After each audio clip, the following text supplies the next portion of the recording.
Shalom et bienvenue à l'émission Atmosphère de gloire pour des temps d'adoration, des temps d'édification et des temps de témoignage. Voilà, le Seigneur, il sème la parole et si tu crois, tu verras la gloire de Dieu. Nous avons reçu sur ce plateau un éminent serviteur qui nous fait le privilège, l'apôtre Gaël, le visionnaire des églises, CCR, Centre chrétien de restauration. Il nous parlera sur le thème « L'importance et les avantages de l'alliance dans la vie d'un enfant de Dieu ». Bonjour et bienvenue, apôtre. Bonjour, bonjour tout le monde. Shalom, peuple de Dieu.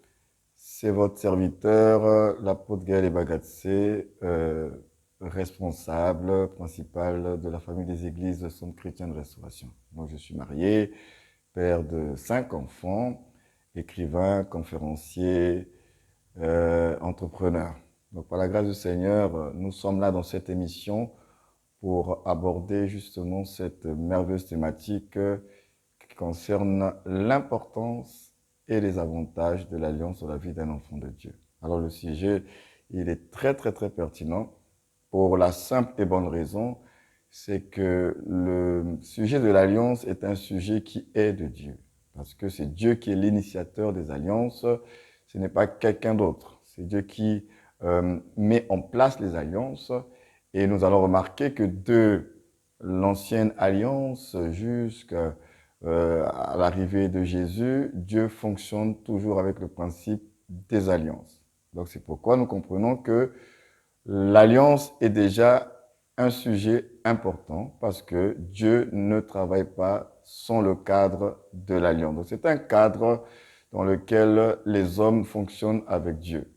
Alors, c'est pas seulement une question, certains diront oui, mais dans l'ancienne alliance, oui, l'ancienne alliance, mais nous avons une alliance actuelle qu'on appelle la nouvelle alliance. Et donc, en tant qu'enfants de Dieu, nous sommes dans le principe toujours des alliances. Dans tous les cas, on ne peut pas être enfant de Dieu et marcher avec Dieu sans être dans ce principe-là de l'alliance. C'est pourquoi la Bible nous parle de nouvelle alliance par le sang de Jésus. Donc, vous remarquez déjà que il est venu mourir à la croix, il a payé la question de nos dettes, le péché, mais il a aussi par son sang. Parce que le sang de Jésus, c'est pas que pour nous purifier, c'est pas seulement pour nous laver, c'est pas que pour nous justifier.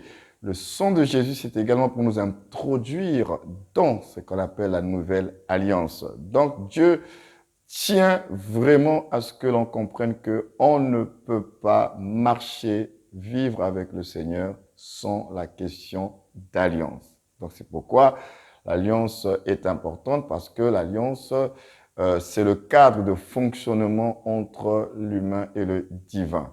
Mais nous le remarquons également que même dans le monde occulte, satanique et démoniaque, ils ont copié le principe.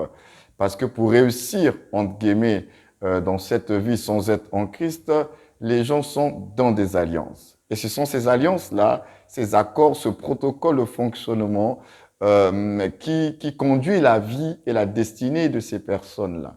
Donc c'est là où nous comprenons que le monde spirituel a bien compris qu'on ne fonctionne pas sans le principe de l'alliance. Alors, dans le principe de l'alliance, généralement, à quel moment nous contractons une alliance? Généralement, les personnes qui contractent une alliance, c'est à cause d'un besoin, c'est suite à un besoin. Soit on a un besoin de force, de puissance, d'argent, de soutien. Alors, on va aller vers celui qui est supérieur. C'est rare qu'un supérieur fasse alliance avec un inférieur. Généralement, dans le principe de l'alliance, c'est l'inférieur qui va contracter une alliance avec le supérieur pour bénéficier justement des grâces, des faveurs, de la protection, des avantages qui sont rattachés plutôt au supérieur. Alors, dans le cadre chrétien, nous voyons que Dieu fait les choses dans l'autre sens, en fait. Ce n'est pas nous qui allons vers Dieu pour contracter une alliance, c'est Dieu qui vient vers nous pour faire une alliance par le sang de Jésus. C'est Dieu qui vient. Alors, c'est le supérieur qui vient vers l'inférieur. Ça, c'est étrange, tout ça. C'est Dieu parce que l'alliance en Christ, c'est son initiative. Ce n'est pas nous qui avons manifesté le besoin d'être dans cette alliance. C'est lui qui met en place une alliance avec tous ses avantages pour dire, écoutez, voilà l'alliance que je vous propose et je vous l'offre gratuitement si vous croyez bien sûr en Jésus-Christ. Donc, c'est déjà important de savoir que la vie des hommes et des familles est régulée par les alliances. Oui, parce que chaque famille de la terre fonctionne avec le principe des alliances. Je dis bien, toutes les familles de la terre sont fondées et bâties sur des alliances. Alors, il y en a qui naissent dans des familles qui ne savent pas que leurs familles sont sur des alliances, bâties sur des alliances, mais la vérité, c'est que chaque famille de la terre est bâtie sur des alliances. Alors, comment peut-on savoir que les familles sont bâties sur des alliances? Parce que les alliances tracent la destinée des familles. Et c'est là où vous allez vous rendre compte que dans chaque famille, il y a des traits, des caractères qui sont répétitifs au milieu des membres de la famille. Et ces caractères répétitifs-là, ces situations répétitives dans la vie des membres de la famille, ce sont déjà des indicateurs qu'il y a une force, il y a une puissance spirituelle qui est en train de conduire les personnes à aller tous dans la même direction ou bien à reproduire la même chose. Et ça, c'est le résultat des alliances, parce que ce sont des accords spirituels qui ont été faits entre des ancêtres avec des esprits, des entités, en vue de leur procurer, ceux qui ont contacté ces alliances-là, un certain bien-être à leur époque, mais la descendance doit subir les conséquences de l'accord que les ancêtres ont fait. Voilà pourquoi les personnes naissent dans des familles ne savent pas spirituellement sur quoi ces familles ont été fondées et bâties. Parce que, je le répète, la vie humaine, elle se bâtit sur le spirituel. En fait, c'est ce que je voulais dire. C'est le spirituel qui dirige le monde. Le physique n'est que l'accouchement de ce qui se fait dans le spirituel.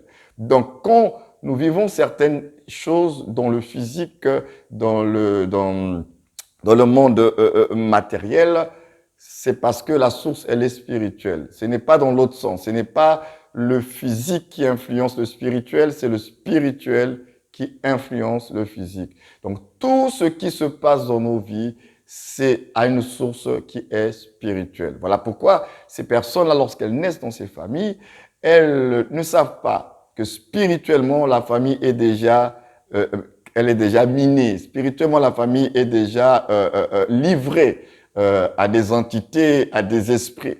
Voilà pourquoi ces personnes, elles naissent dans ces familles et puis, dans leur marche, à un moment donné, elles vont constater des choses assez étranges qui vont se produire dans leur vie.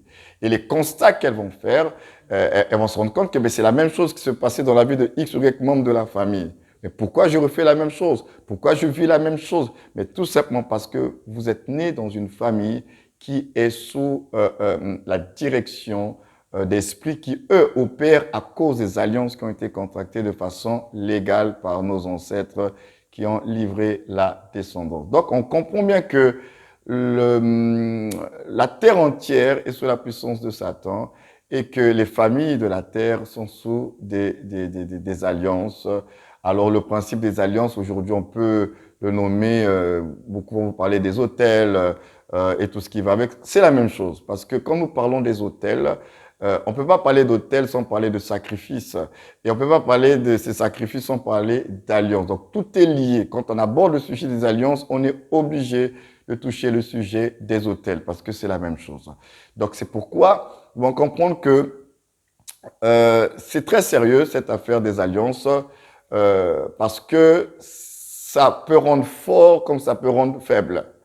Donc, les hommes, finalement, quand vous voyez des gens se promener dans la rue, comme nous avons l'habitude de le dire, les gens ne sont pas simples, hein. Les gens ne sont pas toujours ce que vous croyez qu'ils sont. Les gens sont sous des forces, sous des puissances. Il y en a qui ne dorment pas comme vous et moi. Il y en a, pendant que vous dormez, ils sont dans des rituels, ils sont dans pas mal de choses. Donc, c'est pourquoi le monde profane a compris cette histoire d'alliance, de pouvoir de travailler avec des forces, des esprits pour devenir un peu plus fort. Donc, ce principe-là, ce n'est pas quelque chose de nouveau en réalité. Le diable ne fait que copier ce qu'il a vu fonctionner auprès de Dieu et il a prostitué cela à son avantage. Mais sinon, le principe, c'est vraiment le même principe. Dieu travaille, opère avec le mystère de l'alliance. C'est lui, encore une fois, dans le cadre chrétien, et j'insiste là-dessus, qui est l'initiateur des alliances. C'est Dieu qui vient vers nous. Ce n'est pas l'homme, parce qu'il faut faire quand même, j'ai envie quand même de faire un peu euh, le parallélisme entre l'alliance que Dieu fait et puis les vœux que nous faisons à Dieu. Parce que c'est pas la même chose. C'est Dieu qui est l'initiateur des alliances. Mais non, un homme peut faire un vœu à l'Éternel. Un homme peut décider de pouvoir, Seigneur, si tu fais ci, si tu fais ça dans ma vie, mais je m'engage à donner ceci, à faire cela. Pourtant, c'est ce qu'on appelle des vœux à l'Éternel. Mais généralement, certains confondent vœux avec alliance. Mais en réalité, dans le milieu chrétien, il n'y a pas plusieurs alliances que l'on fait en réalité.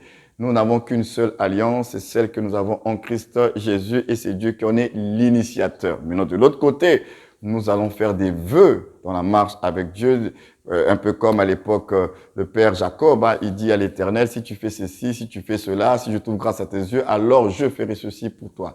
Donc, les vœux, ce n'est pas l'alliance. On n'a qu'une seule alliance et c'est le cadre dans lequel Dieu nous a placés en Christ Jésus.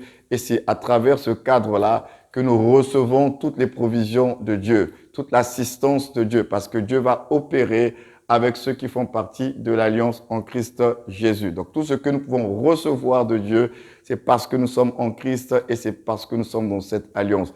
Donc ça veut dire que nous ne pourrons rien recevoir de Dieu de façon officielle si on n'est pas dans l'alliance. L'alliance, c'est le cadre, c'est l'environnement, c'est le contexte dans lequel Dieu travaille avec les hommes qui sont en Christ.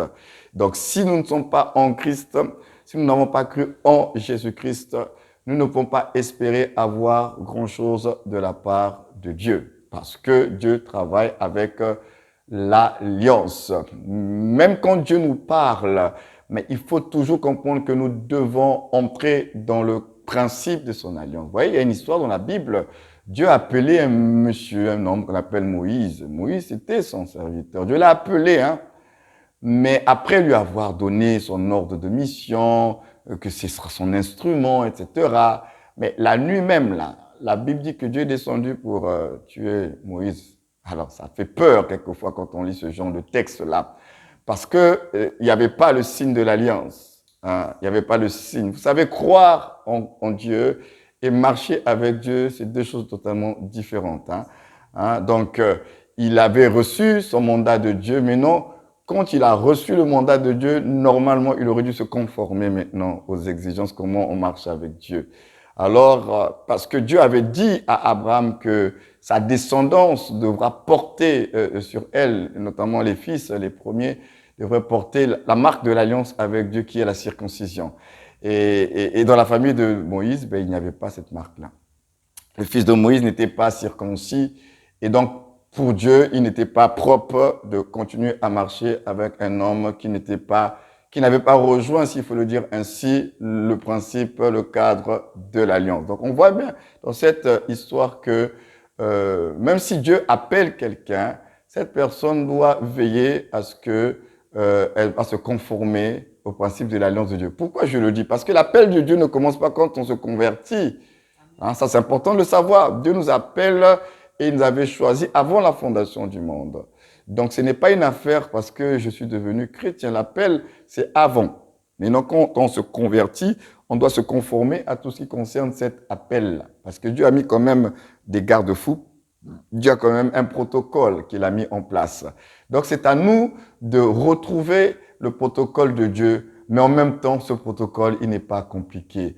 Tout ce que nous avons besoin de savoir pour pouvoir rentrer dans cette marche avec Dieu, c'est à travers la personne de Jésus. C'est à travers l'œuvre de Jésus que nous découvrons comment on va se mettre en mouvement avec notre Seigneur, avec notre Dieu. Donc oui, l'alliance est très importante, comme je vous l'ai dit, parce que notre Dieu, c'est lui qui est l'initiateur des alliances et sans l'alliance, on ne peut pas marcher avec Dieu. On ne peut pas obtenir grand-chose de Dieu parce que tout se passe dans l'alliance et tout se reçoit dans le cadre de l'alliance. Oui, l'avantage de l'alliance, c'est que l'alliance nous introduit dans des avantages dans tous les sens du terme, spirituel, matériel, financier. Et l'alliance nous introduit dans un principe où je pourrais même parler d'une loi, nous donne accès à une loi qu'on appelle la loi de l'exception. Ce qui fait que ceux qui sont en Christ, ils sont bénéficiaires de ce qu'on appelle la loi de l'exception. Voilà pourquoi, lorsque un enfant de Dieu est dans l'alliance avec le Seigneur, il doit comprendre que son alliance, elle est particulière parce que ce n'est pas une alliance comme les autres alliances. Parce que c'est important de savoir, j'ai parlé des alliances de famille tout à l'heure, que nous sommes sortis de famille avec leur réalité, avec les alliances de famille. Dans notre condition, dans le sang que nous portons, notre ADN, ces alliances de famille-là parlent généralement contre nous. Ce n'est pas pour notre bien. Mais en Christ Jésus, quand vous venez à Jésus, vous entrez également dans une famille, qui est la famille des enfants de Dieu. Et cette famille des enfants de Dieu, elle est également fondée, bâtie sur une alliance, qui est l'alliance par le sang de Jésus. Et cette alliance, par contre, différemment des alliances de nos familles, elle parle pour nous. Donc nous avons une alliance qui parle pour nous et nous avons une alliance qui parle contre nous. L'alliance qui parle contre nous, c'est l'alliance de la famille. L'alliance qui parle pour nous, c'est l'alliance de notre famille en Christ. Maintenant, dans le principe des alliances, c'est une affaire de le dominant qui domine l'inférieur. Donc l'alliance la plus forte, c'est elle qui domine. Or, l'alliance par le sang de Jésus est une alliance supérieure à toutes les alliances. Il n'y a aucune alliance, il n'y a aucun esprit qui soit supérieur à Dieu, qui soit supérieur à Christ. Voilà pourquoi c'est notre alliance en Christ, là si on ne parler des avantages, notre alliance en Christ qui nous donne justement de l'ascendant et de l'avantage sur les alliances de nos familles et les esprits de nos familles. Donc, celui qui est en Christ, il a une alliance qui parle pour lui. Donc, il y a un combat d'alliance et d'alliance. Mais notre alliance est un peu semblable au serpent de Moïse qui va avaler les autres serpents des Égyptiens. Parce que notre alliance, elle est supérieure. Donc, le chrétien doit se sentir assuré, rassuré, que même si les alliances de la famille parlent contre moi, il y a une alliance dans laquelle je suis, celle de Christ, par son sang, qui parle pour moi. Et cette alliance, elle est supérieure dans la mesure où, puisque derrière les alliances, ce sont des esprits qui sont en mouvement dans nos familles. Donc derrière notre alliance aussi, c'est pas des esprits, c'est Dieu lui-même. C'est lui-même le Seigneur qui est le garant de cette alliance-là. Donc il est l'esprit supérieur, c'est lui le créateur de tous ces esprits-là. Donc il n'y a pas de, comment dire, il n'y a pas, c'est pas une opposition égale, c'est pas une confrontation égale, une forme de résistance. Non, Dieu restera le maître des esprits. Donc le Seigneur des esprits, c'est lui-même. Donc nous sommes avec celui qui est le Seigneur. Alléluia. Et oui, nous sommes avec celui qui est le Seigneur. Et tous ces esprits-là, ils savent qui est le Seigneur. Regardez une histoire de la Bible, dans 1 Roi 18, le prophète Élie avec les prophètes de Baal et d'Astarté. Ils étaient prophètes de Baal et d'Astarté parce que ces esprits-là leur parlaient, qui ont fait d'eux des prophètes. Mais ce jour-là, lorsqu'ils se retrouvent dans la confrontation de Carmel, les esprits-là ne se sont pas manifestés devant le Dieu d'Élie. Parce que devant lui, tout genou fléchit et toute langue confesse qu'il est Seigneur. Quand le Dieu d'Élie est là, quand notre Dieu est là, aucun autre esprit ne peut lever la tête parce que c'est lui qui est le Dieu Seigneur, souverain. C'est lui qui est, voilà, au-dessus de tout. Et ils le savent. Donc, quand le chrétien prend conscience de qui il est devenu en Christ, l'alliance dans laquelle il se trouve, il doit se sentir en sécurité. Parce que tu n'es pas livré. Dieu ne nous a pas livrés pour dire, bon, j'ai juste réglé la question du péché à la croix. Pour le reste, débrouillez-vous. Non, Dieu ne nous a pas livrés à nous-mêmes. Il continue à prendre soin de nous et il nous a incorporés dans une alliance qui, justement, elle est là pour nous rendre beaucoup plus forts. C'est cette alliance qui nous protège, qui nous garde et qui prend soin de nous. Donc, celui qui est en Christ et qui est bénéficiaire de cette alliance par le sang de Jésus, c'est un homme béni, c'est un homme heureux, c'est un homme qui ne doit pas avoir peur des sorciers, qui ne doit pas avoir peur des réclamations de la famille, parce que notre alliance parle toujours à notre avantage. C'est pourquoi il est beau d'être en Christ. Et c'est important pour chacun de nous, s'il n'est pas en Christ, de pouvoir se réconcilier avec Dieu, de pouvoir du moins accepter le don de Dieu, d'accepter le pardon et de pouvoir se conformer tout simplement à la parole de Dieu. Recevoir Jésus-Christ, le confesser comme Seigneur et Sauveur, croire en sa mort, croire en sa résurrection. Et c'est comme ça que vous allez rentrer, parce qu'en même temps, c'est important de savoir finalement je rentre comment dans cette alliance-là. Dieu est venu en Christ, il a versé son sang. Oui, on parle de nouvelle alliance. Comment on fait pour rentrer? Mais c'est simple, il faut accepter Jésus. Comment on fait pour accepter Jésus? Mais il faut le confesser. Il faut tout simplement dire oui, je crois à ce que Jésus, ce que Dieu a fait pour moi en Christ Jésus. La Bible dit que si tu confesses le Seigneur Jésus-Christ, et si tu crois dans ton cœur que Dieu l'a ressuscité des morts, tu seras sauvé dans Romains 10 à partir du verset 9. Donc, vous comprenez bien que vous pouvez bénéficier de cette alliance-là, de tous ces bienfaits, de tous ces avantages, si vous vous tournez vers Jésus. Si vous regardez à Jésus le Seigneur, alors il va vous faire transférer de l'environnement spirituel de vos familles au royaume du Fils de son amour. Et donc à ce moment-là, vous allez rentrer dans un nouveau royaume. Ça sont des réalités spirituelles, hein, où vous allez être régi par des nouvelles lois et une nouvelle alliance. Et n'oubliez pas, parmi ces lois qui font partie de ce royaume et de cette nouvelle alliance, il y a la loi de l'exception. Pourquoi? Parce qu'en Christ, nous avons été sanctifiés, c'est-à-dire mis à part. Celui qui vient à Christ, il est mis à part et c'est cette sanctification qui lui donne le droit de bénéficier de la loi de l'exception. Donc, vous voyez bien que l'offre de Dieu au monde est une belle offre. Comment refuser un tel don alors que ce Dieu-là, il fait tout pour que nous puissions être heureux et bénis. Et là encore, c'est lui qui vient vers nous.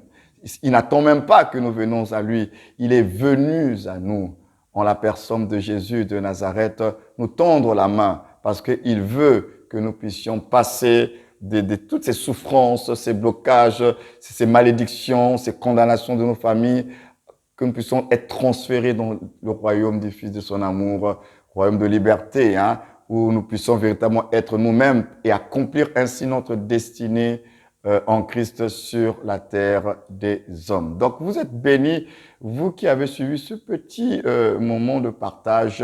Oui, l'alliance est très importante parce que sans elle, on ne peut pas recevoir grand-chose de la part de Dieu.